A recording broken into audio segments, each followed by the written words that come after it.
izina ryawe reka rishimwe, izina ryawe reka rishimwe mwami.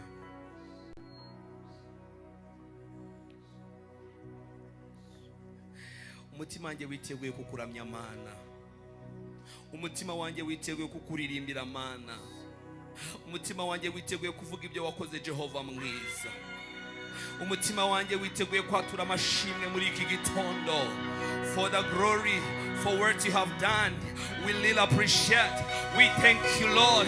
We love you, Father. We adore you, Lord. The glory belongs to you, Jesus. The glory belongs to you, Lord, the Almighty Father. You who heals, you who saves. Tuguhaye icyubahiro mwami. Reka akanwa kanjye gasohokemo indirimbo zivuga ubutsinzi bwawe mana.